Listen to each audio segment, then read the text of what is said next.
मुंबई के छत्रपति शिवाजी महाराज अंतर्राष्ट्रीय हवाई अड्डे पर जब लोग अपना सामान ढूंढने के लिए धक्का मुक्की कर रहे थे, जब लगातार आने वाली उड़ानों के कारण सब कुछ एक मेले जैसा शोरगुल भरा हो गया था, तभी भीड़ के बीच एक अजीब सी आवाज सुनाई दी।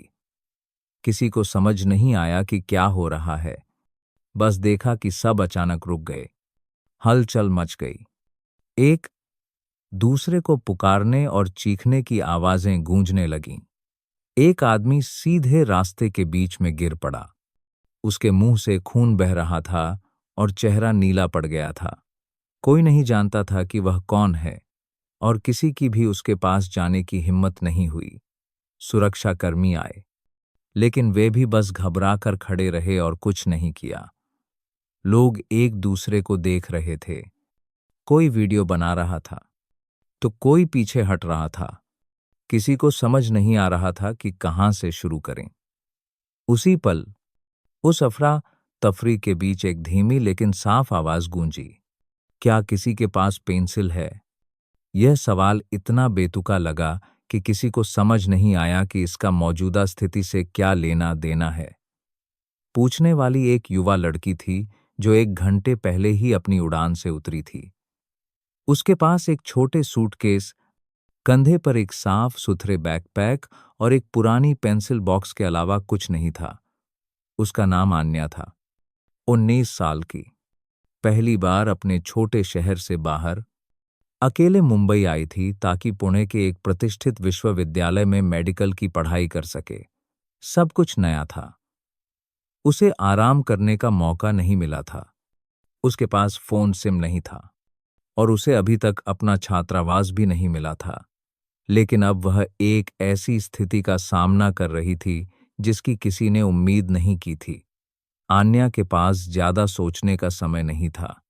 उसने लोगों को चिल्लाते हुए सुना, हवाई अड्डे के कर्मचारियों को यह कहते हुए सुना कि एम्बुलेंस को बुला लिया गया है। लेकिन यह भी साफ सुना कि एम्बुलेंस को पहुंचने में कम से कम 10 मिनट लगेंगे। 10 मिनट एक ऐसे व्यक्ति के लिए जो सांस नहीं ले पा रहा हो, बहुत देर हो सकती है।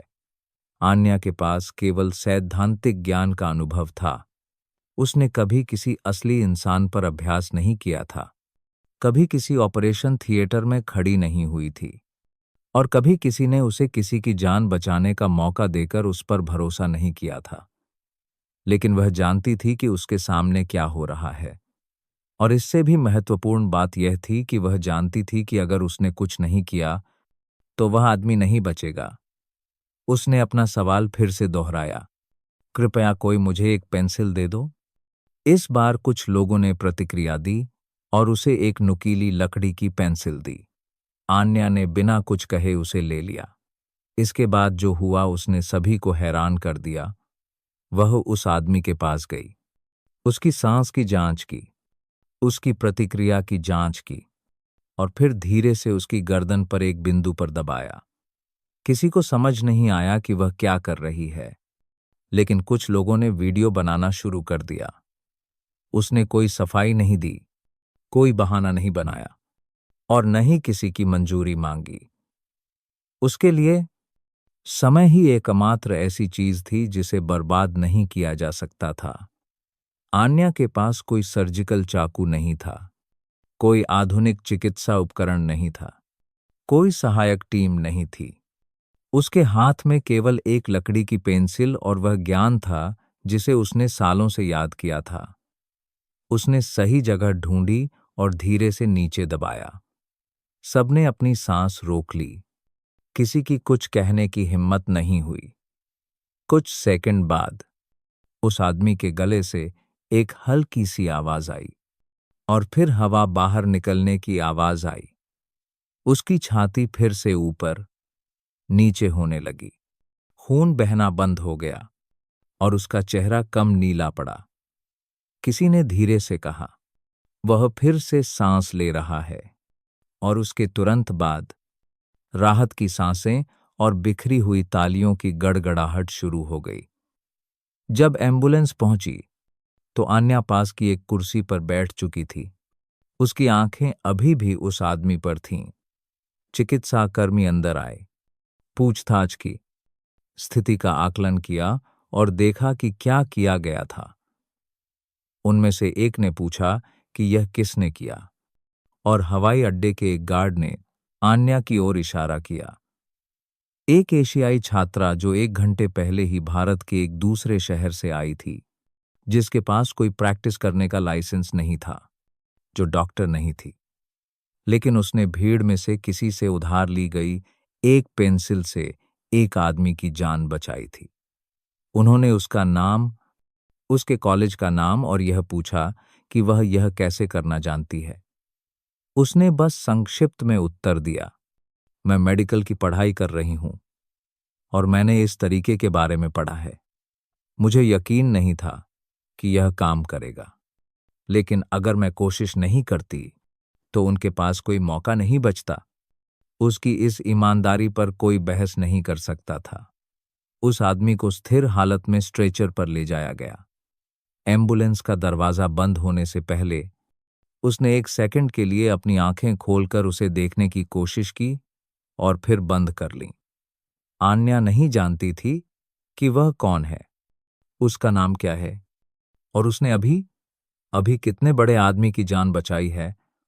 वह केवल इतना जानती थी कि जीवन में पहली बार जो कुछ उसने सीखा था वह केवल किताबों में नहीं रह गया था।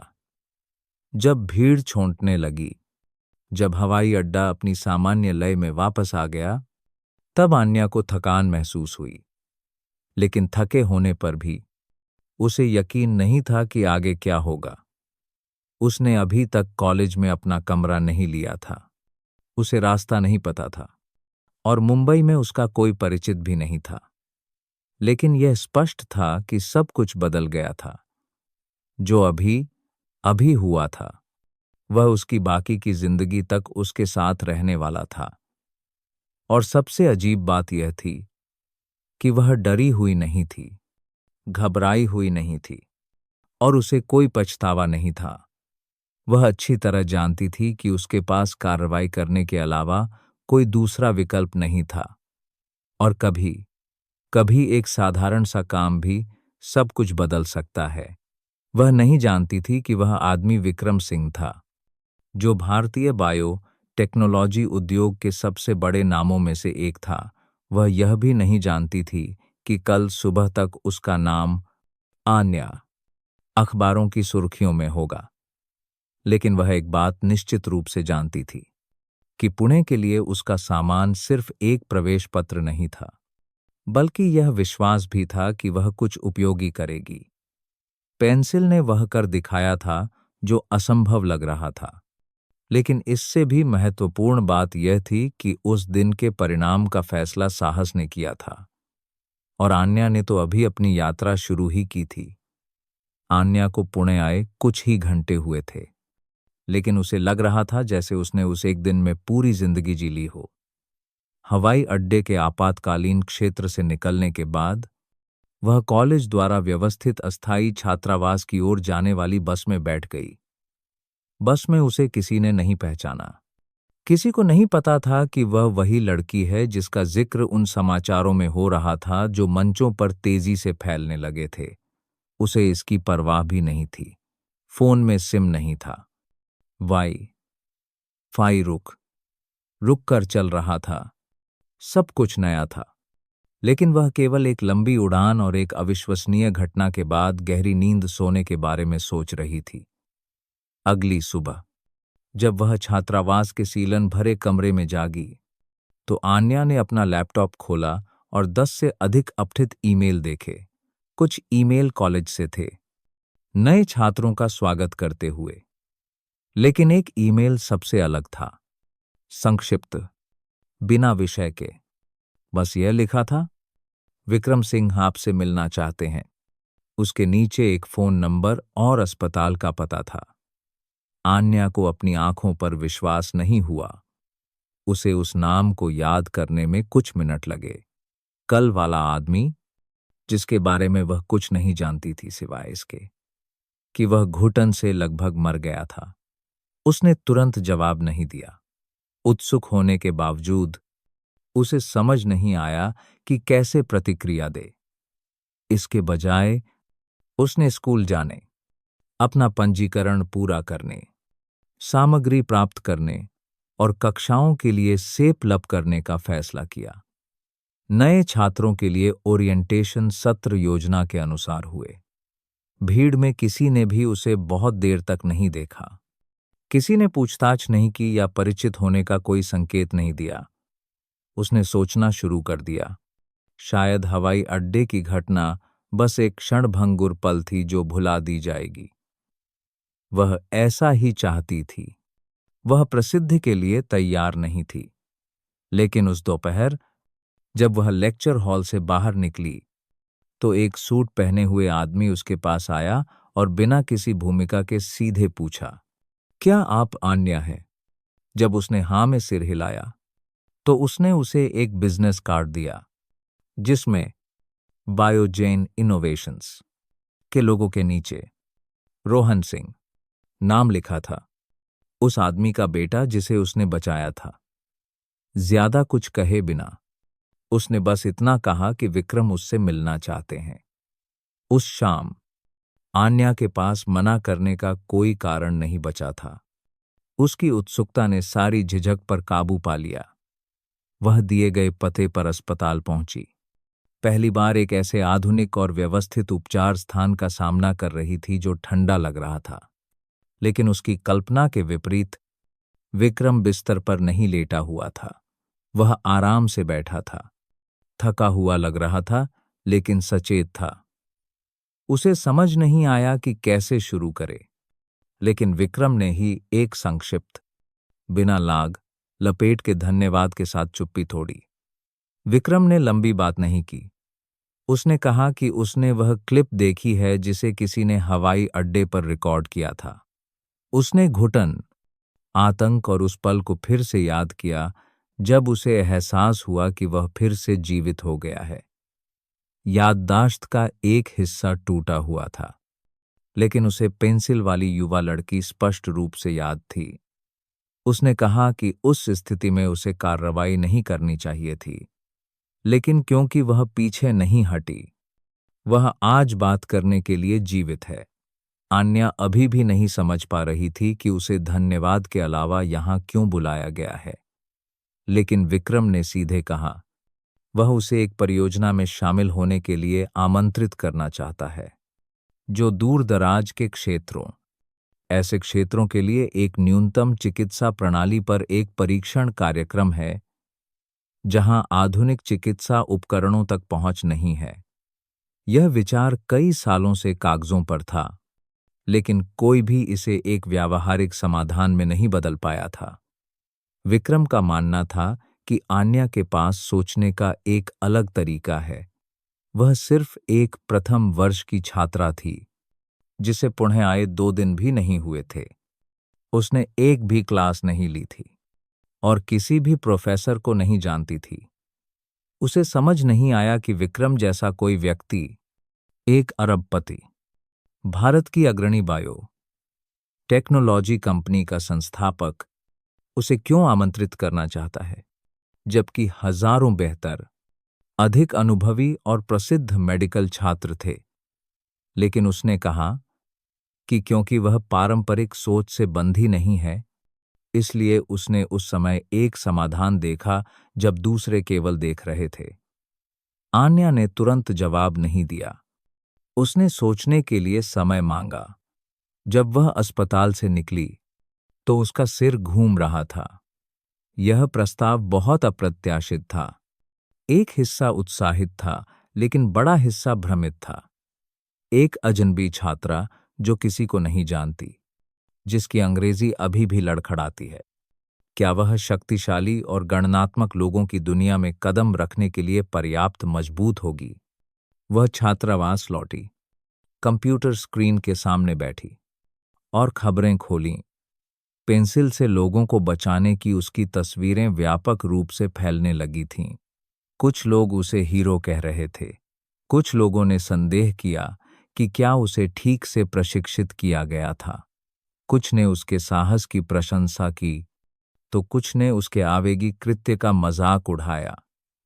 इन विचारों के बीच आन्या ने खुद को बहुत छोटा महसूस किया, लेकिन साथ ही उसे एक बात का एहसास हुआ, चाहे वह चाहे या न चाहे, वह खेल में प्रवेश कर चुकी थी और पीछे हटने का कोई रास्ता नहीं था। 3 दिन बाद वह अस्पताल लौटी। विक्रम उसे देखकर मुस्कुराया।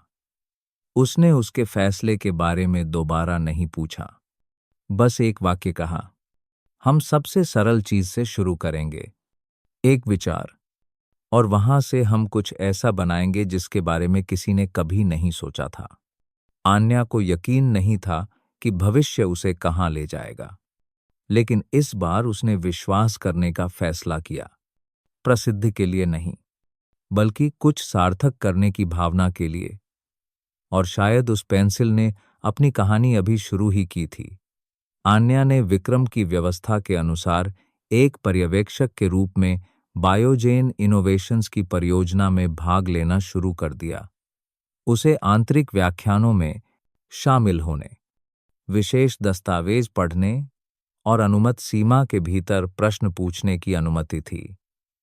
शुरुआती दिनों में लगभग किसी ने भी उसकी उपस्थिति पर ध्यान नहीं दिया। प्रयोगशाला में सभी शोधकर्ता कई वर्षों से काम कर रहे थे। उनके पास ढेरों डिग्रियां थीं और उन्होंने राष्ट्रीय स्तर की परियोजनाओं का नेतृत्व किया था।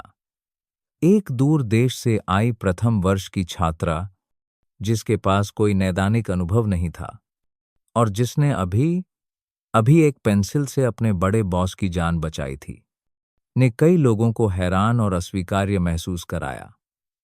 आन्या ने विरोध नहीं किया। वह चुपचाप देखती रही, नोट्स बनाती रही और सीखती रही। विशेष अंग्रेजी में तकनीकी दस्तावेज पचाना आसान नहीं था, लेकिन उसने हर अनुच्छेद का धैर्यपूर्वक अनुवाद किया, अपने सीखे हुए ज्ञान से तुलना की और सक्रिय रूप से और अधिक जानने की कोशिश की। हर रात वह देर से छात्रावास लौटती, पढ़ते और नोट्स बनाते हुए। कभी-कभी इतनी थक जाती कि कपड़े बदलने का भी समय नहीं मिलता। लेकिन जितना अधिक वह सीखती, उतना ही वह परियोजना के वास्तविक लक्ष्य को समझती गई। एक कॉम्पैक्ट और हल्की आपातकालीन चिकित्सा निदान प्रणाली बनाना, जिसे कोई भी, कहीं भी, बिना डॉक्टर के उपयोग कर सके, और उच्चतम संभव सफलता दर के साथ। एक सप्ताह के मध्य में एक तकनीकी बैठक के दौरान टीम बायो सेंसर मॉड्यूल पर चर्चा करते समय एक गतिरोध पर पहुंच गई। मौजूदा उपकरण बहुत बड़ा था, उत्पादन लागत अधिक थी और बड़े पैमाने पर तैनाती के लिए उपयुक्त नहीं था। प्रस्तावित सभी समाधान या तो गतिरोध की ओर ले जाते थे या वित्तीय क्षमताओं से परे थे। आन्या पूरी बैठक के दौरान चुप रही, लेकिन अंत में जब सब जाने की तैयारी कर रहे थे, तो उसने एक विचार प्रस्तुत करने की अनुमति मांगी। उसने अपने बैकपैक से एक हाथ से बनाया हुआ स्केच निकाला, जिसे पेंसिल से बनाया गया था। एक डिजाइन जिसमें सेंसर के रूप में कार्बन नैनोफाइबर का उपयोग किया गया था, जो रोगी की कलाई या छाती के अनुरूप प्राकृतिक रूप से लचीली सामग्री का लाभ उठाता था। पहले तो कमरा शांत हो गया। कुछ नजरें संदेह से भरी थीं। कोई धीरे से हंसा। लेकिन जब आन्या ने थर्मल कंडक्शन और कंपन के माध्यम से बायो सिग्नल को मापने के तंत्र की व्याख्या की, जिसे मोबाइल फोन पर एक साधारण सिग्नल विश्लेषण एल्गोरिथम से जोड़ा गया था, तो माहौल बदलने लगा। टीम के एक बड़े इंजीनियर ने उसे विस्तृत विवरण भेजने के लिए कहा ताकि तकनीकी टीम इसे सत्यापित कर सके। अगले दिन उन्होंने विशेष सॉफ्टवेयर पर इस विचार का अनुकरण किया और पाया कि यह संभव था। न केवल संभव था, बल्कि यह डिवाइस से प्रतिक्रिया समय को केवल 30 सेकंड तक कम कर सकता था, जो वर्तमान में परीक्षण किए जा रहे किसी भी विकल्प से तेज था। विक्रम को सप्ताहांत में रिपोर्ट मिली और उसने आन्या से व्यक्तिगत रूप से मिलने का अनुरोध किया। वह अपनी उत्तेजना नहीं छिपा सका। उसने कहा कि उसने अभी अभी एक ऐसा रास्ता खोला है जिसके बारे में उसने खुद कभी नहीं सोचा था, और उसने फैसला किया कि अगले सप्ताह से आन्या परियोजना की आधिकारिक सहयोगी होगी, अब पर्यवेक्षक नहीं। इस फैसले ने कंपनी के भीतर एक अंतर्निहित लहर पैदा कर दी। कुछ लोगों ने खुले तौर पर विरोध किया। उन्होंने तर्क दिया कि एक प्रथम वर्ष की छात्रा को मौका देना उन लोगों का अपमान था जिन्होंने इस क्षेत्र में अपना पूरा करियर समर्पित कर दिया था। लेकिन विक्रम ने अपना रुख नहीं बदला। उन्होंने इस बात पर जोर दिया कि मूल्य समाधान में है, न कि उसे देने वाले व्यक्ति की पृष्ठभूमि में। आन्या ने कुछ नहीं कहा। उसने खुद को सही ठहराने या बहस करने की कोशिश नहीं की। वह बस काम करती रही और परिणाम खुद बोलने लगे। कुछ परीक्षण दौरों के बाद उसके डिजाइन को परियोजना की पहली उत्पाद लाइन के लिए आधिकारिक प्रोटोटाइप के रूप में चुना गया। परीक्षण मॉडल ने स्थिर परिणाम, कम विचलन, आसान संचालन और विस्तार की क्षमता दिखाई। सार्वजनिक स्वास्थ्य संस्थान के विशेषज्ञों को दौरे के लिए आमंत्रित किया गया और उन्होंने सकारात्मक समीक्षाएं छोड़ीं। एक निवेशक समूह ने व्यावसायीकरण की संभावना के बारे में जानने के लिए संपर्क करना शुरू कर दिया। आन्या का नाम धीरे धीरे आंतरिक समाचारों में भारत से आई लड़की जिसने आपातकालीन चिकित्सा के परिदृश्य को बदल दिया के रूप में दिखाई देने लगा। मीडिया ने भी फिर से ध्यान देना शुरू कर दिया। इस बार उन्होंने सिर्फ हवाई अड्डे की घटना के बारे में बात नहीं की। उन्होंने एक अंतर्राष्ट्रीय छात्रा के बारे में बात की जिसने 3 महीने से भी कम समय में एक ऐसी परियोजना की प्रगति को बढ़ावा दिया जो गतिरोध में लग रही थी। कुछ अखबारों ने उसे युवा प्रतिभा कहा। कुछ अन्य ने सवाल किया कि क्या वह किसी संचार अभियान का उत्पाद है। लेकिन परस्पर विरोधी विचारों के बीच बायोजेन इनोवेशंस ने आधिकारिक तौर पर घोषणा की कि आन्या द्वारा विकसित एकीकृत जीवन रक्षक सेंसर तकनीक का अगले तिमाही में नैदानिक परीक्षण किया जाएगा। कहानी फैलती रही, लेकिन प्रयोगशाला के अंदर हर कोई उसे बधाई नहीं दे रहा था। बाद की बैठकों में आन्या ने अधिक स्पष्ट रूप से जांच की निगाहें महसूस करना शुरू कर दिया। कुछ लोगों ने उससे बात करने से परहेज किया। कुछ ने तकनीकी ईमेल का जवाब देने से इनकार कर दिया। फुसफुसाहटें अधिक दिखाई देने लगीं, सीधे उसके चेहरे पर नहीं, लेकिन सुनने के लिए पर्याप्त थीं। किसी ने कहा कि उसे तरजीह दी जा रही है। किसी ने कहा कि वह कंपनी के लिए निवेशकों को आकर्षित करने के लिए एक मीडिया कार्ड है। आन्या समझ गई कि सफलता न केवल ध्यान लाती है, बल्कि पूर्वाग्रह भी लाती है। लेकिन उसके पास चिंता करने का समय नहीं था। वह अभी भी सादा जीवन जीती थी। अन्य छात्रों की तरह स्कूल में पढ़ती थी और सप्ताहांत में खाने के पैसे के लिए अतिरिक्त काम करती थी। उसे कभी कोई विशेष अधिकार नहीं मिला। उसने कभी कुछ नहीं मांगा। लेकिन अब चीजें बदलने लगी थीं। किसी ने उसे एक संगोष्ठी में बोलने के लिए आमंत्रित किया। किसी ने उसे मानद छात्रवृत्ति स्वीकार करने का प्रस्ताव दिया। किसी ने सहयोग की पेशकश करते हुए एक खुला पत्र भेजा। और इन सबके बीच केवल एक ही चीज थी जो उसे भ्रमित करती थी। क्या सब कुछ बहुत जल्दी हो रहा था क्योंकि वह वास्तव में इसके लायक थी? विक्रम ने उससे कहा, तुम यह सवाल अपने लिए रख सकती हो, लेकिन इसे तुम्हें आगे बढ़ने से रोकने मत देना, क्योंकि जो वास्तव में महत्वपूर्ण है वह अभी तक नहीं हुआ है। आन्या को यकीन नहीं था कि वह किस बारे में बात कर रहा है, लेकिन वह जानती थी कि जब से उसने उस प्रयोगशाला में कदम रखा है, उसका जीवन एक ऐसे मोड़ पर आ गया है जिसकी किसी ने भविष्यवाणी नहीं की थी। और वह भावना एक ही समय में भयावह और रोमांचक ने उसे पहले से कहीं अधिक जीवित महसूस कराया।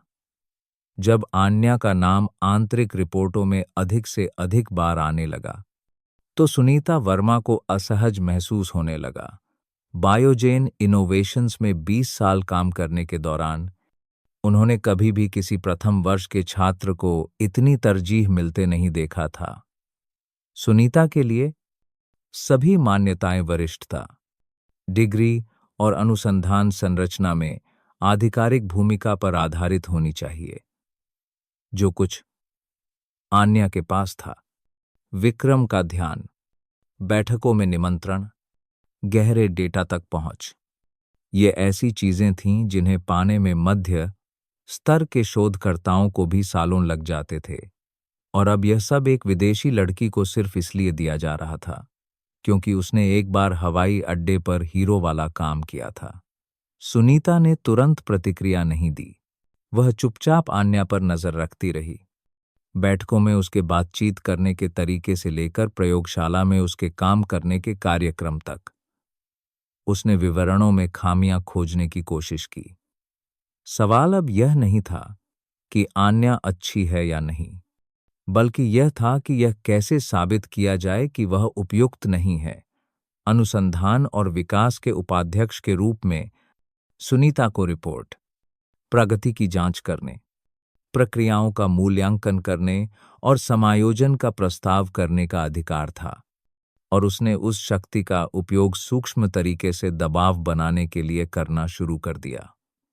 आन्या से दस्तावेजों के अनुरोधों में अचानक देरी होने लगी। हर बार जब वह तकनीकी डेटा मांगती तो डेटा रूम रिपोर्ट करता कि उसे अनुमोदन की प्रतीक्षा करनी होगी। जब उसने एक नया विचार प्रस्तावित किया तो सुनीता ने सीधे तौर पर विरोध नहीं किया, लेकिन हमेशा इस बात पर जोर दिया कि इसे विशेषज्ञों से और मूल्यांकन की आवश्यकता है।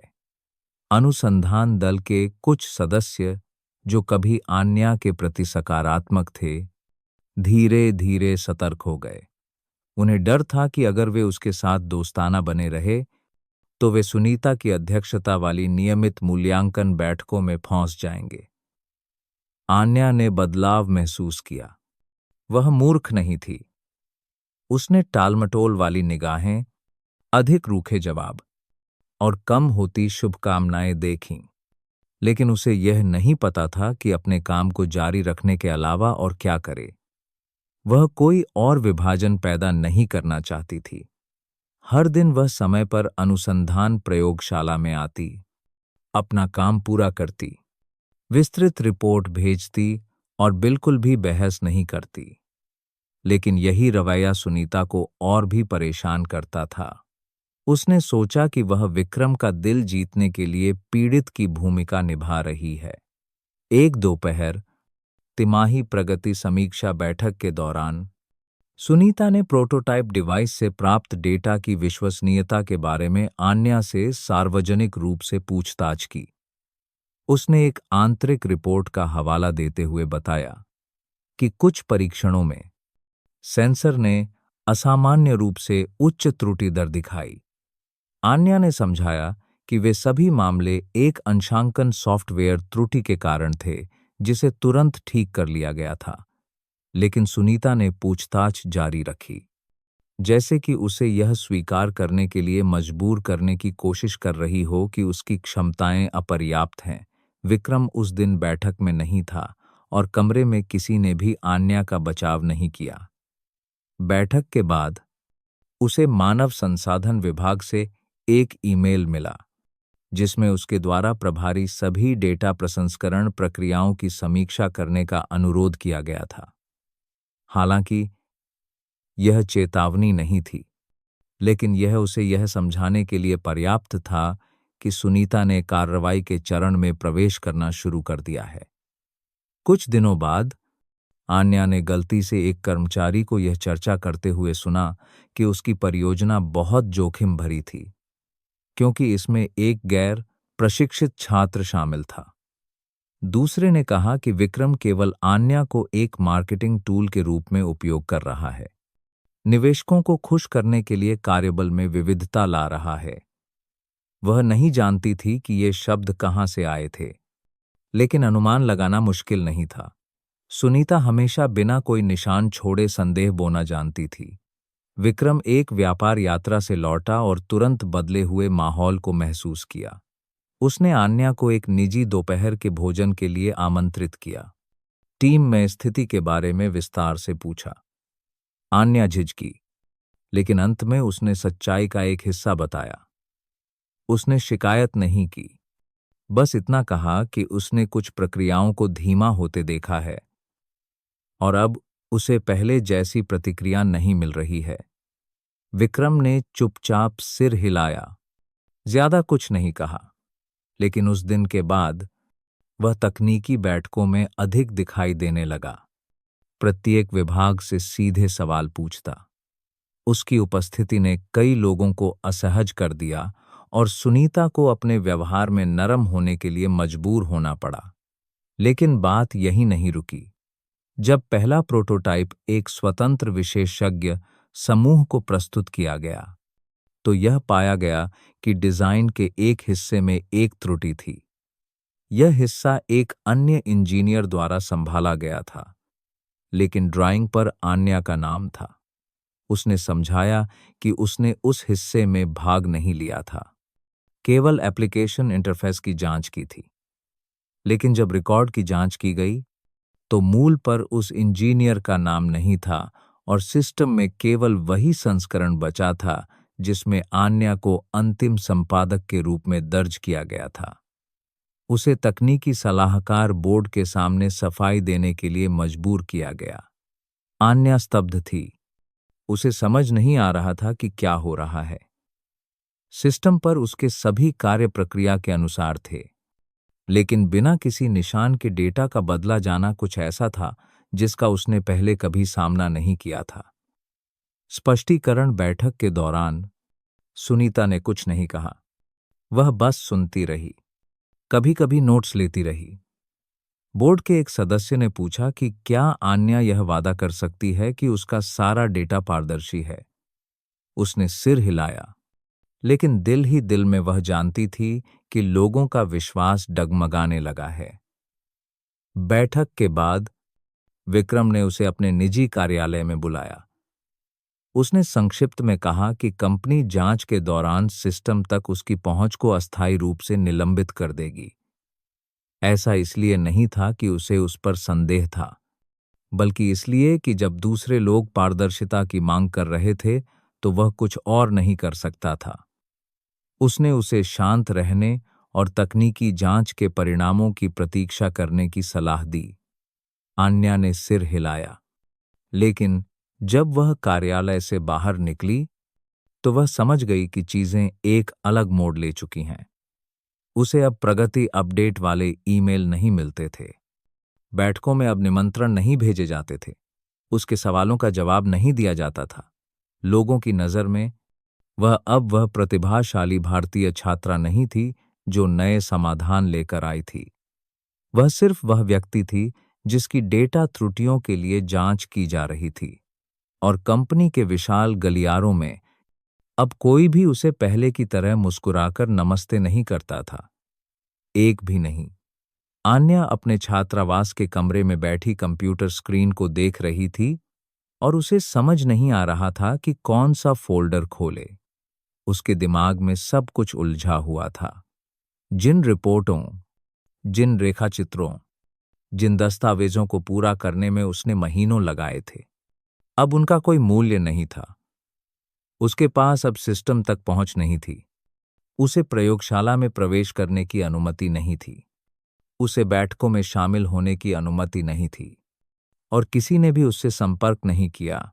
वह सब कुछ जिसने उसे कभी यह महसूस कराया था कि वह परियोजना का हिस्सा है, अब ऐसा लग रहा था जैसे कभी अस्तित्व में ही नहीं था। इंटरनेट पर कुछ लेख सामने आने लगे। पहले हवाई अड्डे की घटना का वर्णन करने वाले लेख थे। फिर उच्च तकनीकी चिकित्सा उद्योग में विवादास्पद भारतीय लड़की के बारे में विश्लेषण थे। एक प्रमुख प्रौद्योगिकी समाचार साइट ने एक अस्पष्ट शीर्षक के साथ एक लेख प्रकाशित किया, युवा प्रतिभा या मार्केटिंग नौटंकी। नीचे सैकड़ों टिप्पणियों में तीखी बहस हुई। कुछ लोगों ने उसका बचाव किया, यह याद दिलाते हुए कि उसने एक बार एक व्यक्ति की जान बचाई थी।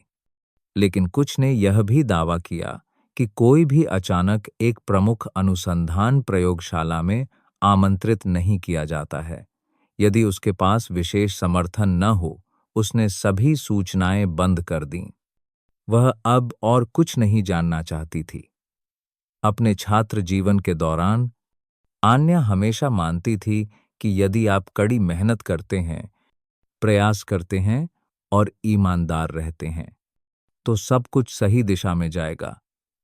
लेकिन अब उसे लगा कि उन सभी सिद्धांतों को निराधार संदेहों द्वारा कुचला जा रहा है, जिन लोगों ने कभी उसकी प्रशंसा की थी। उनकी चुप्पी ने उसे आलोचना से कहीं ज्यादा चोट पहुंचाई। उन्हें कुछ कहने की जरूरत नहीं थी। उन्हें बस सही समय पर चुप रहना था, बस मुड़ जाना था और बाकी सब कुछ जनता की राय पर छोड़ देना था। स्कूल में कुछ सहपाठियों ने दूरी बनानी शुरू कर दी। प्रोफेसरों ने पूछताछ नहीं की, बातचीत शुरू नहीं की। किसी ने सीधे कुछ नहीं कहा, लेकिन उनकी आंखें इसे छिपा नहीं सकीं। आन्या ने कक्षाओं से बचना शुरू कर दिया। स्वास्थ्य कारणों से ऑनलाइन अध्ययन करने की अनुमति मांगते हुए ईमेल भेजे। वह केवल भोजन खरीदने या मेल लेने के लिए कमरे से बाहर निकलती थी। एक हफ्ते तक फोन की घंटी नहीं बजी। कंपनी से कोई स्पष्टीकरण नहीं आया। परियोजना में किसी से कोई पूछताछ नहीं हुई। फिर एक दिन जब वह अपनी मुद्रित परीक्षण डायरी पढ़ रही थी, तो उसके स्कूल के ईमेल से एक सूचना आई। प्रेस ने छात्रा आन्या की शैक्षणिक स्थिति के सत्यापन का अनुरोध किया था। ठीक नीचे स्कूल के संचार कार्यालय से एक निमंत्रण था, जिसमें उसे प्रतिक्रिया तैयार करने के लिए उनके साथ काम करने का सुझाव दिया गया था। आन्या ने तुरंत जवाब नहीं दिया। वह अच्छी तरह जानती थी कि एक बार जब उसका नाम नकारात्मक तरीके से उल्लेख किया गया है, तो इस समय वह जो कुछ भी कहेगी, उसकी व्याख्या दूसरों के लाभ के लिए की जाएगी। उस दोपहर, जब वह जल्दी में नूडल्स का एक पैकेट खा रही थी, उसने एक हिंदी समाचार वेबसाइट खोली। उसकी आंखों के सामने एक लेख था। अरबपति को बचाने वाली भारतीय मूल की छात्रा पर वैज्ञानिक धोखाधड़ी का संदेह। उसने शीर्षक को बार बार पढ़ा। अपनी आंखों पर विश्वास नहीं कर पा रही थी। लेख में किसी विशिष्ट स्रोत का हवाला नहीं दिया गया था। केवल यह कहा गया था कि यह भारत से मिली कुछ जानकारी के अनुसार था। नीचे टिप्पणी अनुभाग निराशा के साथ मिश्रित तिरस्कार से भरा था। एक व्यक्ति ने लिखा, सोचा था कि यह गर्व की बात है। कौन जानता था। वह आगे नहीं पढ़ सकी। आन्या ने अपनी मां को फोन करने से पहले बहुत देर तक सोचा। दूसरी तरफ मां की आवाज हमेशा की तरह कोमल थी, लेकिन आन्या जानती थी कि मां को पता चल गया है। उसने ज्यादा कुछ नहीं कहा, बस इतना कहा, मैं ठीक हूं मां, चिंता मत करो, मुझे सोचने के लिए समय चाहिए। मां ने और कुछ नहीं पूछा, बस कहा, तुम जो चाहो करो, बस अपना दिल साफ रखना। उस वाक्य ने आन्या का गला भर दिया। एक ऐसी दुनिया में जो उससे मुंह मोड़ रही थी। उसकी मां ही एकमात्र व्यक्ति थी जो उस पर बिना शर्त विश्वास करती थी। अगले दिन स्कूल से एक और ईमेल आया। मीडिया के प्रभाव के कारण छात्रा आन्या से अनुरोध किया गया था कि वह अगली सूचना तक पाठ्येतर गतिविधियों में भाग लेना बंद कर दे। उस समय वह अच्छी तरह जानती थी कि यह अब कोई साधारण गलतफहमी नहीं है। यह एक जानबूझकर किया गया अभियान था। कोई उसे हर चीज से बाहर धकेलना चाहता था।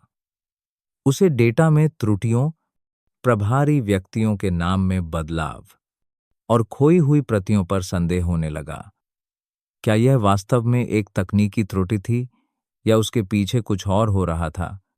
उसने अनुसंधान दल में एक दोस्त से संपर्क करने की कोशिश की, लेकिन भेजे गए संदेश का कोई जवाब नहीं मिला। उसने विक्रम को जांच की स्थिति के बारे में पूछते हुए एक ईमेल भेजा, लेकिन कोई जवाब नहीं मिला।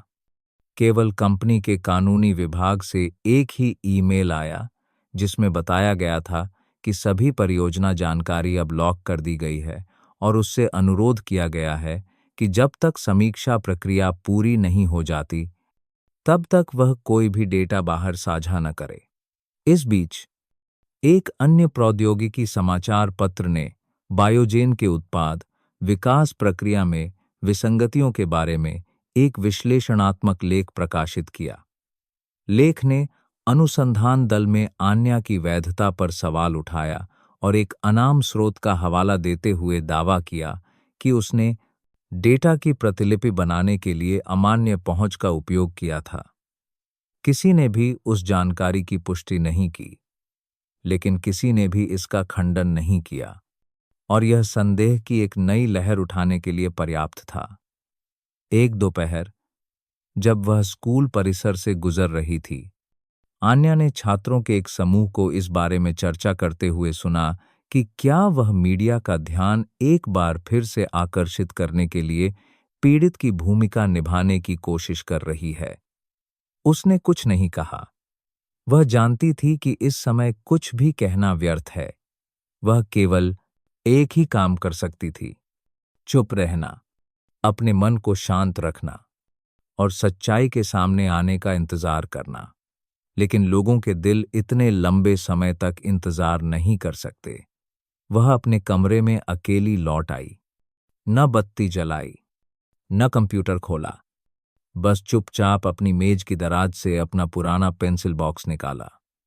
जिस पेंसिल का इस्तेमाल उसने भारत आने के पहले दिन किसी की जान बचाने के लिए किया था, वह अभी भी वहीं थी। लकड़ी का कुछ हिस्सा धुंधला हो गया था। पेंसिल के शरीर पर खरोंच अभी भी स्पष्ट थी। उसने उसे अपने हाथ में पकड़ा, लिखने के लिए नहीं, बल्कि याद करने के लिए। यह याद करने के लिए कि एक पल ऐसा था जब उसे विश्वास था कि उसने जो कुछ भी सीखा है वह किसी को जीवन देगा। और कोई कुछ भी कहे, यह अभी भी सच था। बायोजेन द्वारा आन्या की सभी पहुंच को अवरुद्ध करने के एक सप्ताह बाद आधी रात के करीब दरवाजे पर एक दस्तक हुई। वह चौंक गई क्योंकि उस समय कोई भी उससे मिलने नहीं आता था।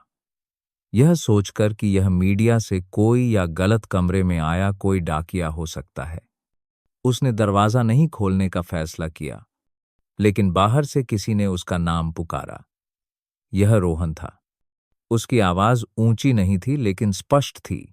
उसने कहा कि विक्रम सिंह से संबंधित एक आपात स्थिति है। आन्या कुछ सेकंड हिचकिचाई और फिर दरवाजा खोला। उसके सामने खड़ा व्यक्ति रोहन था। उसका चेहरा पहली मुलाकात से ज्यादा गंभीर था। बिना किसी भूमिका के उसने तुरंत कहा, विक्रम की तबीयत बिगड़ रही है, डॉक्टरों को कारण नहीं मिल रहा है और वह आन्या से मिलना चाहते हैं। इससे पहले कि वह कुछ पूछ पाती, रोहन उसे सीधे बाहर इंतजार कर रही कार तक ले गया। रास्ते में उसने बस संक्षिप्त में कहा, पिताजी का मानना है कि तुम ही एकमात्र व्यक्ति हो जो समझ सकती है कि क्या हो रहा है। विक्रम का इलाज अस्पताल में नहीं, बल्कि घर पर हो रहा था।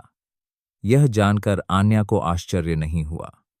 उसकी स्थिति और साधनों को देखते हुए एक निजी चिकित्सा दल को काम पर रखना समझ में आता था। लेकिन रोहन के अनुसार मुख्य कारण यह था कि बड़े अस्पतालों ने जांच की थी, लेकिन कोई सटीक निदान नहीं दे सके। सभी परीक्षणों के परिणाम अनुमेय सीमा के भीतर थे, लेकिन विक्रम के लक्षण लगातार बिगड़ते जा रहे थे। उसे अक्सर सांस लेने में तकलीफ होती थी, नींद नहीं आती थी, रक्तचाप असामान्य रूप से घटता बढ़ता रहता था और थकान बनी रहती थी। हर दिन उसका शरीर जैसे खुद से लड़ रहा था। आन्या को विक्रम के निजी कमरे में ले जाया गया, जहां वह आराम और इलाज कर रहा था। उसे फिर से देखकर वह थोड़ा मुस्कुराया, लेकिन यह स्पष्ट था कि उसकी ताकत कम हो गई थी। रोहन ने आन्या के सामने मेडिकल रिकॉर्ड की फाइल खोली। एक एक करके उसने सब कुछ पढ़ा। उपचार का इतिहास, निदान के परिणाम, डॉक्टरों के नोट्स। डेटा घना था, लेकिन एक बात में समान था। कोई स्पष्ट कारण नहीं था। सभी संकेतक लगभग सामान्य थे, लेकिन आन्या ने एक छोटा सा विवरण देखा जिसे वह भूल नहीं सकती थी। इस बार के लक्षण उस समय के समान थे जब उसे हवाई अड्डे पर घुटन हुई थी। उसने विस्तृत रिकॉर्ड देखने के लिए और समय मांगा, और साथ ही उसके आराम के समय के निगरानी वीडियो देखने का भी अनुरोध किया। रोहन सहमत हो गया। उस पूरी रात आन्या डेटा की हर पंक्ति को पढ़ती रही, हर परीक्षण परिणाम की जांच करती रही। पिछले महीने से लेकर अब तक विक्रम के शरीर की प्रतिक्रिया में हर बदलाव की तुलना करती रही। वह इलाज करने वाली डॉक्टर नहीं थी, लेकिन उसने सीधे उसके श्वसन तंत्र में हस्तक्षेप किया था। उसे पेंसिल रखने की जगह ऑक्सीजन की कमी का समय और ठीक होने की अवधि अच्छी तरह याद थी। वे विवरण उसके दिमाग में ऐसे उभर आए जैसे कल ही की बात हो। सुबह आन्या विक्रम के कमरे में लौटी। उसने रोहन से कहा कि उसे सीधे उसकी गर्दन और गले के क्षेत्र की जांच करने की जरूरत है। घर की चिकित्सा टीम पहले तो सहमत नहीं हुई, लेकिन रोहन ने हस्तक्षेप किया। आन्या ने प्रक्रिया का ठीक से पालन किया, अनुमत तकनीकी दायरे से आगे नहीं बढ़ी, और परिणाम ने उसे और भी निश्चित कर दिया। उसने पाया कि श्वासनली के निचले हिस्से में वायु प्रवाह में कमी के संकेत थे, जो सूजन के कारण नहीं थे, बल्कि पिछली आपातकालीन बचाव के बाद लंबे समय तक नरम ऊतक क्षति के कारण हो सकते थे। किसी ने भी इसके बारे में नहीं सोचा था, क्योंकि सभी जांचें हृदय और फेफड़ों पर केंद्रित थीं। आन्या ने रोहन को और अध्ययन करने देने का सुझाव दिया, साथ ही चिकित्सा साहित्य में समान मामलों की तलाश करने का भी। उसने ज्यादा कुछ नहीं पूछा, बस इतना कहा कि परिवार हर जरूरी चीज में सहायता करेगा। अगले कुछ दिनों में आन्या ने लगभग बिना रुके काम किया। उसने स्कूल में एक प्रोफेसर से संपर्क किया, जिन्होंने पहले आघात के बाद माध्यमिक श्वासनली संकुचन सिंड्रोम पर शोध किया था। विशेष पुस्तकालय तक पहुंच की अनुमति मांगी और डेटा को छानने में अपना सारा समय बिताया। जितना अधिक वह पढ़ती, उतना ही स्पष्ट होता गया कि स्थानीय ऑक्सीजन की कमी के कारण गर्दन क्षेत्र में सूक्ष्म क्षति, यदि ठीक से इलाज नहीं किया जाता है, तो फाइब्रोसिस हो सकता है, जिससे लंबे समय तक वायु परिसंचरण विकार हो सकते हैं।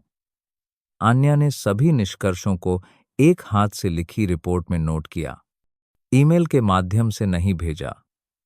वह जानती थी कि मौजूदा स्थिति में एक भी चूक से सब कुछ फिर से गलत उद्देश्यों के लिए इस्तेमाल किया जा सकता है। 3 दिन बाद उसने आत्मविश्वास से पुष्टि की कि मूल कारण हाइपोग्लॉटिस क्षेत्र में एक अनुपचारित चोट थी, जहां उसने खुद हस्तक्षेप किया था। यदि समय पर उपाय नहीं किए गए, तो स्थिति बिगड़ती रहेगी और पूरी तरह से ठीक होने की संभावना बहुत कम है। समस्या यह थी कि कोई भी डॉक्टर उस क्षेत्र में सर्जरी करने की हिम्मत नहीं करेगा जब तक कि कारण मानक इमेजिंग निदान विधियों द्वारा दर्ज न किया गया हो, और इस मामले में सभी छवियां लगभग सामान्य थीं। आन्या यह अच्छी तरह जानती थी।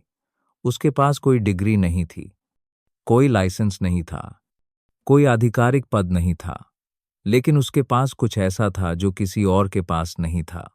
उस पहली बार पेंसिल से उसकी जान बचाने के क्षण की याद और उसे उस अंतर्ज्ञान पर विश्वास था। उसने रोहन से सीधे कहा कि वह एक उपचार दिशा दे सकती है, लेकिन बिना समर्थन के इसे अंजाम नहीं दे सकती। वह कुछ भी अवैध नहीं करना चाहती थी, न ही किसी को खतरनाक स्थिति में डालना चाहती थी। रोहन ने सुनने के बाद बस संक्षिप्त में जवाब दिया, मैं बाकी का ध्यान रखूंगा। तुम्हें बस यह बताना है कि तुम्हें क्या चाहिए। आन्या ने उपकरणों, दस्तावेजों और आकस्मिक योजनाओं की एक सूची बनाई। रोहन ने तुरंत एक परिचित डॉक्टर को फोन किया, सुरक्षा की पुष्टि करने और लॉजिस्टिक समर्थन में मदद करने के लिए कहा। उसने स्पष्ट किया कि सभी कानूनी जिम्मेदारी वह वहन करेगा। उस रात आन्या अपने कमरे में लौटी। छत को देखती रही लेकिन सो नहीं सकी। वह एक ऐसे विकल्प का सामना कर रही थी जो कोई नहीं चाहता था। परेशानी से बचने के लिए चुप रहना या एक बार फिर ऐसी स्थिति में कदम रखना जो सब कुछ दोनों दिशाओं में बदल सकता है। लेकिन वह यह भी समझ गई कि अगर उसने कुछ नहीं किया तो श्री विक्रम शायद नहीं बचेंगे। और जब उसने इसके बारे में सोचा तो पिछले कुछ हफ्तों के सभी संदेह, भय और छोटें अचानक छोटी हो गईं। उसने अपनी मेज की दराज खोली, अपना पुराना पेंसिल बॉक्स निकाला। जिस पेंसिल का उसने हवाई अड्डे पर पहली बार इस्तेमाल किया था, वह अभी भी वहीं थी। वह इसे फिर से इस्तेमाल करने का इरादा नहीं रखती थी, लेकिन इसकी उपस्थिति उसे याद दिलाने के लिए काफी थी। सब कुछ एक क्रिया, एक निर्णय से शुरू हुआ था, और अब वह एक और निर्णय का सामना कर रही थी जिसे शायद कोई नहीं समझेगा, जिसे शायद कोई समर्थन नहीं करेगा। लेकिन इस बार उसे किसी की अनुमति की आवश्यकता नहीं होगी, क्योंकि जब एक जीवन बचाए जाने की प्रतीक्षा कर रहा हो तो सबसे महत्वपूर्ण चीज कागजात नहीं, बल्कि करने का साहस होता है। सर्जरी की तैयारी चुपचाप की गई। कोई प्रेस विज्ञप्ति नहीं, कोई विशेषज्ञ समिति नहीं, कोई जोखिम विश्लेषण बैठक नहीं। सब कुछ रेडक्लिफ के घर के तहखाने में विशेष रूप से डिजाइन किए गए चिकित्सा क्षेत्र में हुआ, जो कुछ साल पहले श्री विक्रम के दिल के ऑपरेशन के बाद पुनर्वास उपचार के लिए काम करता था। आधुनिक उपकरण, वायु निस्पंदन प्रणाली, आपातकालीन देखभाल, निगरानी, सब कुछ उपलब्ध था, लेकिन यह अस्पताल नहीं था। और इससे भी महत्वपूर्ण बात यह है कि आन्या एक लाइसेंस प्राप्त डॉक्टर नहीं थी। रोहन ने एक निजी एनेस्थेसियोलॉजिस्ट को काम पर रखा, यह सुनिश्चित करते हुए कि उसे मुख्य प्रक्रिया में हस्तक्षेप नहीं करना पड़ेगा। एक नर्स को व्यक्तिगत चिकित्सा पर्यवेक्षण के बहाने बुलाया गया था। उन दोनों को नहीं पता था कि आन्या मुख्य निष्पादक होगी। रोहन ने वादा किया कि सभी कानूनी परिणाम वह वहन करेगा। आन्या अब इसके बारे में नहीं सोच रही थी। वह इतनी दूर आ गई थी कि अगर वह पीछे हटती तो उसके पास टिकने के लिए कुछ भी नहीं बचता। कोई पढ़ाई नहीं, कोई प्रतिष्ठा नहीं, कोई साख नहीं। सब कुछ खो गया था। जो कुछ बचा था वह उस काम पर विश्वास था जो वह करने वाली थी। उसने ईमेल द्वारा योजना को फिर से नहीं लिखा, केवल हाथ से लिखा और एक ही प्रति रखी। हर कदम की सावधानीपूर्वक गणना की गई। हर उपकरण की 3 बार जांच की गई। उसने पहले एक मॉडल पर पूरी प्रक्रिया का अनुकरण किया, समय, स्थिति और घटना होने पर प्रतिक्रिया की क्षमता की गणना की। सभी सबसे खराब संभावनाओं को परिदृश्य में शामिल किया गया था और रोहन को यह समझने की पुष्टि पर हस्ताक्षर करना पड़ा था। उसे सहमति की आवश्यकता नहीं थी, केवल बाधा न डालने की। उस दिन सब कुछ एक सामान्य स्वास्थ्य जांच के रूप में शुरू हुआ। रोहन, नर्स और एनेस्थेसियोलॉजिस्ट के अलावा घर में किसी को नहीं पता था कि वास्तव में क्या हो रहा है।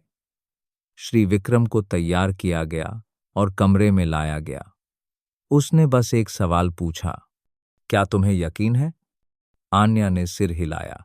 रोहन ने और कुछ नहीं कहा। जब घड़ी में नियत समय हुआ तो किसी ने कानून का उल्लेख नहीं किया, किसी ने परिणामों का उल्लेख नहीं किया।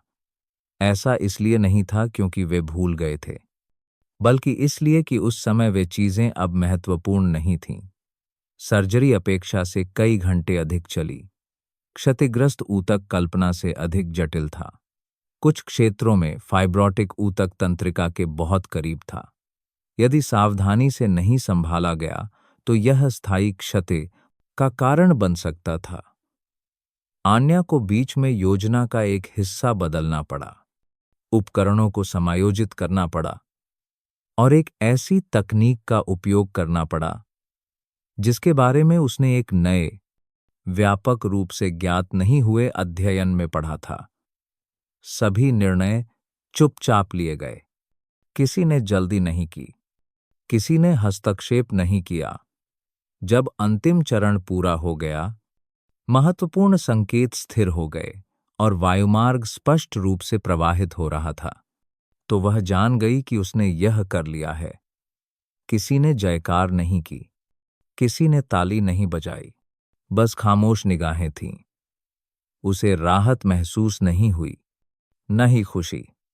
बस उसके दिल में एक बड़ा खालीपन खुल गया, जैसे कि सारी ताकत और भावनाएं खर्च हो चुकी हों।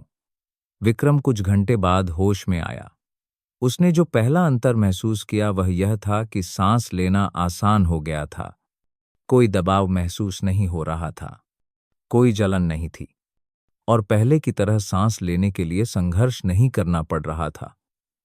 जब उसने आन्या को पास बैठे देखा तो उसने कुछ नहीं पूछा, बस चुपचाप उसका हाथ पकड़ लिया। तभी रोहन अंदर आया और बोला, इसने पिताजी को दूसरी बार बचाया है। अगले दिन एक विशेषज्ञ डॉक्टर को पूरी तरह से फिर से जांच करने के लिए बुलाया गया और परिणाम आश्चर्यजनक थे। वायु प्रवाह स्पष्ट था, रक्तचाप स्थिर था, हृदय की लय नियमित थी और आगे कोई क्षति के संकेत नहीं थे। यह परिणाम लगभग अविश्वसनीय था। यदि पहले कोई सर्जिकल हस्तक्षेप नहीं हुआ होता, टीम के एक डॉक्टर ने पूछा, यह किसने किया? रोहन ने जवाब नहीं दिया। विक्रम के ठीक होने के बाद चीजें बदलने लगीं। उसने आन्या से संबंधित मामले की पूरी आंतरिक जांच का आदेश दिया। न केवल डेटा बल्कि डिजाइन संस्करणों, सिस्टम लॉग और प्रशासकों के व्यक्तिगत खातों तक पहुंच। एक बाहरी डिजिटल फोरेंसिक टीम को स्वतंत्र रूप से जांच करने के लिए काम पर रखा गया था। 2 सप्ताह से अधिक समय के बाद सच्चाई की पुष्टि हुई। आन्या को फंसाया गया था। एक व्यवस्थापक खाते ने रिकॉर्ड में हेरफेर किया था, स्वामित्व बदला था और लॉगिन कमांड के निशान मिटा दिए थे। यह काम सुनीता के करीबी सहायकों में से एक ने किया था। विक्रम गुस्सा नहीं हुआ, उसने कार्रवाई की। उसी दिन सुनीता को निलंबित कर दिया गया और एक अनुशासनात्मक समिति के सामने लाया गया। जिरह के दौरान उसने सभी आरोपों से इनकार किया, लेकिन जब आंतरिक बैठकों की ऑडियो रिकॉर्डिंग लीक हो गईं, जिसमें उसने उस एशियाई लड़की की छवि को नियंत्रित करने की आवश्यकता का संकेत दिया था, तो सभी समझ गए कि क्या हो रहा है। विक्रम यहीं नहीं रुका। उसने सुनीता को बर्खास्त करने के एक निर्णय पर हस्ताक्षर किए और साथ ही आंतरिक धोखाधड़ी और बौद्धिक संपदा की चोरी की साजिश के लिए उस पर मुकदमा दायर किया। आन्या की सभी पहुंच बहाल कर दी गई। एक निजी प्रेस कॉन्फ्रेंस आंतरिक रूप से आयोजित की गई। विक्रम पहली बार हवाई अड्डे से लेकर हाल की सर्जरी तक की पूरी प्रक्रिया का वर्णन करने के लिए उपस्थित हुए। उन्होंने जोर देकर कहा, उसने न केवल मुझे 2 बार बचाया, वह एकमात्र व्यक्ति थी जिसने तब कार्रवाई करने की हिम्मत की जब सब कुछ सबसे अस्पष्ट था और विज्ञान को ऐसे लोगों की जरूरत है। प्रेस ने जल्दी ही इस कहानी को पकड़ लिया। कहानी एक नए शीर्षक के साथ प्रसारित की गई, जिसे कभी खेल से बाहर कर दिया गया था। उसने अब न्याय में विश्वास को भी बचाया है। प्रतिष्ठित विश्वविद्यालयों ने संपर्क करना शुरू कर दिया। हार्वर्ड ने एक विशेष प्रस्ताव पत्र भेजा। स्टैनफोर्ड ने पूरी छात्रवृत्ति की पेशकश की। MIT अनुसंधान में सहयोग करना चाहता था। एक प्रमुख समाचार पत्र ने उसे प्रसिद्धि से प्रभावित युग में चिकित्सा नैतिकता का प्रतीक कहा। रोहन ने घर पर एक छोटा रात्रिभोज आयोजित किया। केवल विक्रम, कुछ करीबी दोस्त और आन्या थे। जाम उठाते हुए विक्रम ने कहा, सही समय पर सही व्यक्ति का आभारी होने से ज्यादा कीमती कुछ भी नहीं है। आन्या थोड़ा मुस्कुराई। उसे खुद में कुछ खास नहीं लगा।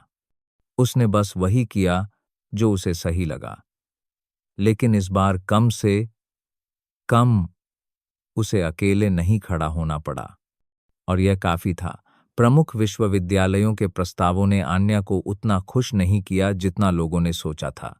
उसने हर पत्र, हर छात्रवृत्ति की शर्त, हर प्रशंसा को पढ़ा और फिर उसे सावधानी से मोड़ दिया, जैसे कि वह कुछ ऐसा रख रही हो जो उसके लिए नहीं था। लोगों ने उससे पूछा कि वह हार्वर्ड या स्टैनफोर्ड में से किसे चुनेगी। परिचितों ने सुझाव दिया कि उसे अपना नाम बनाने के लिए इस अवसर का लाभ उठाना चाहिए। दोस्तों ने बधाई संदेश भेजे। यहां तक कि जो लोग पहले चुप थे, उन्होंने भी वापस आकर अच्छी बातें कहनी शुरू कर दीं। लेकिन आन्या ने किसी को जवाब नहीं दिया। वह बस चुप रही, जैसे कि वह किसी और सवाल का इंतजार कर रही हो। यह सवाल नहीं कि कौन सा स्कूल चुनना है। रोहन ने सुझाव दिया कि उसे बायोजेन में एक आधिकारिक शोध पद पर विचार करना चाहिए। विक्रम ने उसके लिए एक अलग टीम बनाने का संकेत दिया, ताकि वह अपने द्वारा किए गए कामों से प्रेरित होकर आपातकालीन चिकित्सा प्रौद्योगिकियों का विकास जारी रख सके। प्रेस हर दिन रिपोर्ट कर रहा था। सेमिनार, मेडिकल फोरम और यहां तक कि अंतर्राष्ट्रीय सम्मेलन भी उसे बोलने के लिए आमंत्रित करना चाहते थे। लेकिन आन्या ने बस सोचने के लिए और समय मांगा। एक देर शाम उसने घर फोन किया। उसकी दादी ने फोन उठाया। दूसरी तरफ पंखे की आवाज, धीमे टीवी की आवाज और एक परिचित आवाज ने पूछा, तुम ठीक हो? उसने कहा कि वह ठीक है और फिर हिचकिचाई। दादी ने और कुछ नहीं पूछा, बस कहा, अगर तुम थक गई हो तो आराम करो। किसी और को खुश करने के लिए कुछ भी करने की जरूरत नहीं है। बस वही करो जो तुम्हें सही लगे। उस फोन कॉल के बाद आन्या ने अपने कमरे में सामान व्यवस्थित करना शुरू कर दिया। ज्यादा नहीं, बस एक छोटा सूटकेस, एक पुराना पेंसिल बॉक्स, कुछ नोटबुक और परियोजना का पहला स्केच जो उसने एक सहयोगी के रूप में जमा किया था। उसने उन विश्वविद्यालयों को धन्यवाद पत्र लिखे जिन्होंने उसे आमंत्रित किया था। हर पत्र विनम्र और ईमानदार था, लेकिन उसने सभी को अस्वीकार कर दिया। विक्रम हैरान नहीं था। रोहन भी आश्चर्यचकित नहीं था। उसने बस पूछा, तो तुम कहाँ जाओगी? आन्या ने जवाब दिया कि वह एशिया वापस जाना चाहती है। भागने के लिए नहीं, बल्कि उस जगह से शुरू करने के लिए जहां उसे लगता है कि उसकी वास्तव में जरूरत है। किसी बैठक कक्ष में नहीं, किसी कैमरे के बीच नहीं, किसी प्रसिद्धि के मंच पर नहीं, बल्कि उस जगह पर जहां कोई नहीं पूछता कि तुम कौन हो, बस यह जानना चाहता है कि तुम क्या मदद कर सकती हो। आन्या उत्तरी भारत के पहाड़ों में एक छोटे से चिकित्सा केंद्र में दिखाई दी। उसने पहले से कोई सूचना नहीं दी, कोई स्वागत समारोह नहीं हुआ। किसी को नहीं पता था कि वह वही व्यक्ति है जिसने कभी अमेरिकी प्रौद्योगिकी चिकित्सा उद्योग में हलचल मचा दी थी। उसने बस स्वेच्छा से आवेदन किया। उस जगह पर कर्मचारियों की कमी थी, उपकरणों की भी कमी थी। बच्चों को तेज बुखार था और कोई दवा नहीं थी। गर्भवती महिलाओं को स्वास्थ्य केंद्र तक पहुंचने के लिए पूरा दिन चलना पड़ता था। वहां किसी को यह जानने की जरूरत नहीं थी कि उसने कभी पेंसिल से किसी की जान बचाई थी। उन्हें बस यह देख कि देशपुदी है, जानना था कि वह वहां है। उसने किसी उपकरण पर अपना नाम नहीं लिखा, किसी रिपोर्ट में श्रेय नहीं लिया। उसने नर्सों को एक साधारण हृदय गति मॉनिटर का उपयोग करने का तरीका सिखाया, बच्चों को साबुन से हाथ धोना सिखाया और एक नोटबुक में लक्षणों को नोट किया। हर दिन वह बीमारियों का इलाज करती। हर हफ्ते वह एक गैर लाभकारी स्वास्थ्य संगठन को रिपोर्ट भेजती जो वित्तीय सहायता प्रदान कर रहा था। उसे कोई वेतन नहीं मिलता था, बस रहने के लिए एक जगह और 3 वक्त का भोजन मांगती थी। एक दोपहर एक छोटी लड़की ने उसका हाथ खींचकर पूछा, क्या आप डॉक्टर हैं? वह मुस्कुराई और कोई जवाब नहीं दिया। बच्चे ने मेज पर पुरानी पेंसिल देखी और फिर पूछा, क्या आप अच्छा चित्र बनाती हैं? आन्या ने पेंसिल बच्चे को दी और कहा, यह जान बचाने वाली पेंसिल है, चित्र बनाने वाली नहीं। बच्चा पूरी तरह से नहीं समझा, लेकिन उसने सिर हिला दिया। बाद में लोग आन्या को पेंसिल वाली डॉक्टर कहने लगे। यह नाम धीरे धीरे इस क्षेत्र में फैल गया। कोई ठीक से नहीं जानता था कि क्यों, बस इतना पता था कि जब भी कोई आपात स्थिति होती, लोग उसके पास आते। कभी कभी आन्या को विदेश से पत्र मिलते थे। कुछ लोगों ने शुभकामनाएं भेजीं। कुछ पुराने सहयोगियों ने शोध के परिणाम साझा किए। रोहन ने एक बार नए साल का कार्ड भेजा जिसमें हाथ से लिखा था, हमें यह याद दिलाने के लिए धन्यवाद कि चिकित्सा केवल प्रौद्योगिकी नहीं है। विक्रम ने और भी संक्षिप्त में लिखा, अगर किसी दिन लौटो तो तुम्हारे लिए ऑफिस में अभी भी जगह है। लेकिन वह नहीं लौटी। उसने वहीं रहने का फैसला किया। वह पहाड़ों और जंगलों के बीच रहती रही, जहां एम्बुलेंस का सायरन एक विलासिता थी, जहां जीवन अभी भी मिट्टी के दीपक की लौ की तरह नाजुक था। और हर दिन वह बिना किसी प्रमाण पत्र के, बिना किसी उद्धरण के और उन लोगों की आभारी आंखों के अलावा किसी भी मान्यता के लिए काम करती थी जिनकी उसने मदद की थी। उस साल के अंत में एक अंतर्राष्ट्रीय संगठन ने पहाड़ी क्षेत्रों में स्वास्थ्य सेवा पर एक वृत्तचित्र बनाया। वे उस केंद्र में आए जहां आन्या काम करती थी और उसे पहचानकर हैरान रह गए। एक रिपोर्टर ने पूछा कि उसने सब कुछ छोड़कर यहां आने का फैसला क्यों किया। आन्या ने तुरंत जवाब नहीं दिया। उसने बस स्वास्थ्य केंद्र के पीछे खेल रहे बच्चों की ओर देखा और धीरे से कहा, क्योंकि यहां मुझे एक सामान्य व्यक्ति के रूप में उपयोगी काम करने का मौका मिलता है, और इतना ही काफी है। वह साक्षात्कार वायरल नहीं हुआ। किसी ने बहस नहीं की, किसी ने खंडन नहीं किया, लेकिन किसी ने इसे प्रिंट करके अपने कार्यालय में लटका दिया। किसी ने इसे नए मेडिकल छात्रों को पढ़ाने के लिए रख लिया। किसी ने इसे अपनी ड्यूटी के दौरान अपने कमरे में पढ़ा, यह सोचते हुए कि उन्होंने यह पेशा क्यों चुना। एक पेंसिल, एक निर्णय, एक व्यक्ति, कोई पदक नहीं, कोई मंच नहीं, बस यह विश्वास कि यदि आप पर्याप्त बहादुर हैं तो कभी कभी आप सबसे छोटी चीजों से सबसे बड़ी चीज बना सकते हैं। और शायद सबसे दयालु चीज जो हम जीवन में पीछे छोड़ सकते हैं, वह है सही समय पर बढ़ाया गया एक हाथ, बिना नाम के, बिना तालियों के, बस सच्चा होना।